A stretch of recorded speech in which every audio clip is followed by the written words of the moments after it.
Vernon Crowder, Rabobank, Food and Agribusiness Research Advisory Group. I happen to be officed here in Fresno with my team.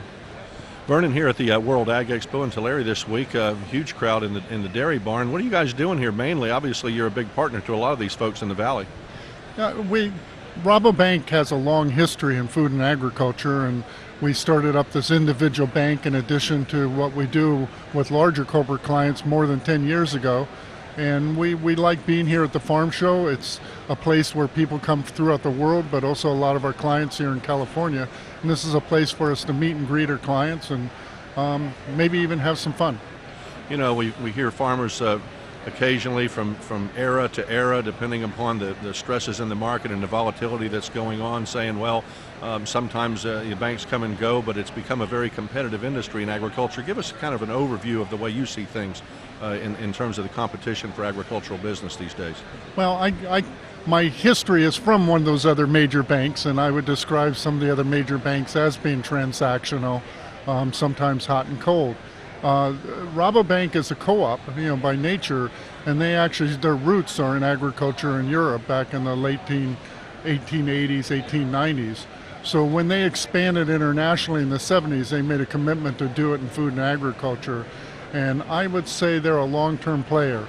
They take pride in their reputation, and they like working with their clients through good times and bad times.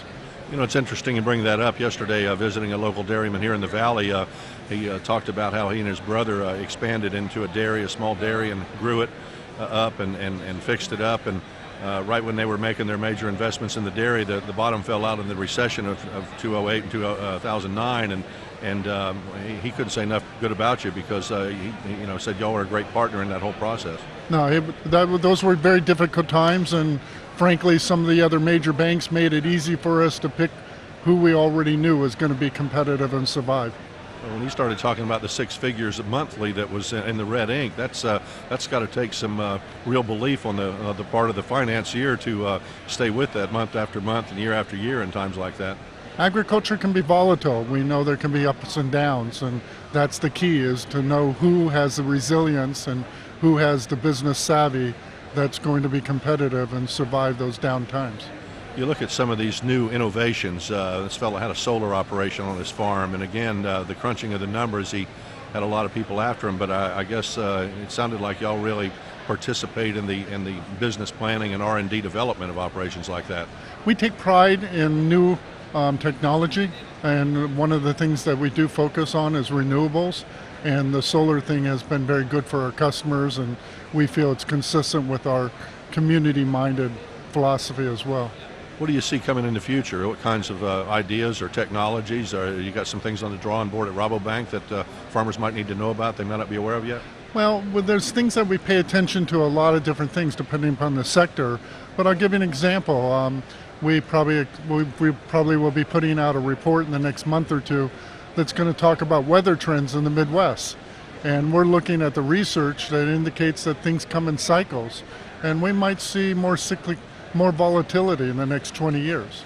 So that's the kind of research and technology that we'll look at and share with our clients. What am I not asking in terms of the California industry, whether it be dairy or any other agriculture industry, that maybe I should be asking for the farm listeners we have out there?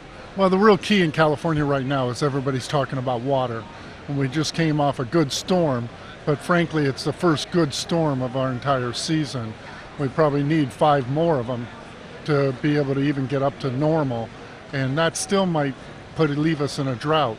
So everybody right now is very focused on, throughout the state, dams, reservoirs are very low, groundwater basins are low, surface water deliveries are going to be close to zero in many instances, or sharply diminished even in Northern California.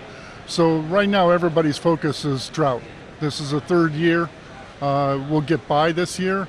It's going to cost a lot of money. It may hurt profitability for many people, but people are working on trying to get through it. What everybody's worried about is, for what happens if it continues next year. I guess that's one of those bad times you were talking about. You just got to hang in there. Talking with some of your growers out here, talking about having to leave certain acreages fallow and stuff. It's certainly going to change the picture for a while until we see some good water come back. That's clearly the picture. We know that increasing storage is probably going to take another 20 years. Markets are more efficient markets, more efficient ways of transferring water, and more efficient ways of storing it and sharing that use of the groundwater aquifer is going to be key to getting by in the next 20 years till the industry finds more storage.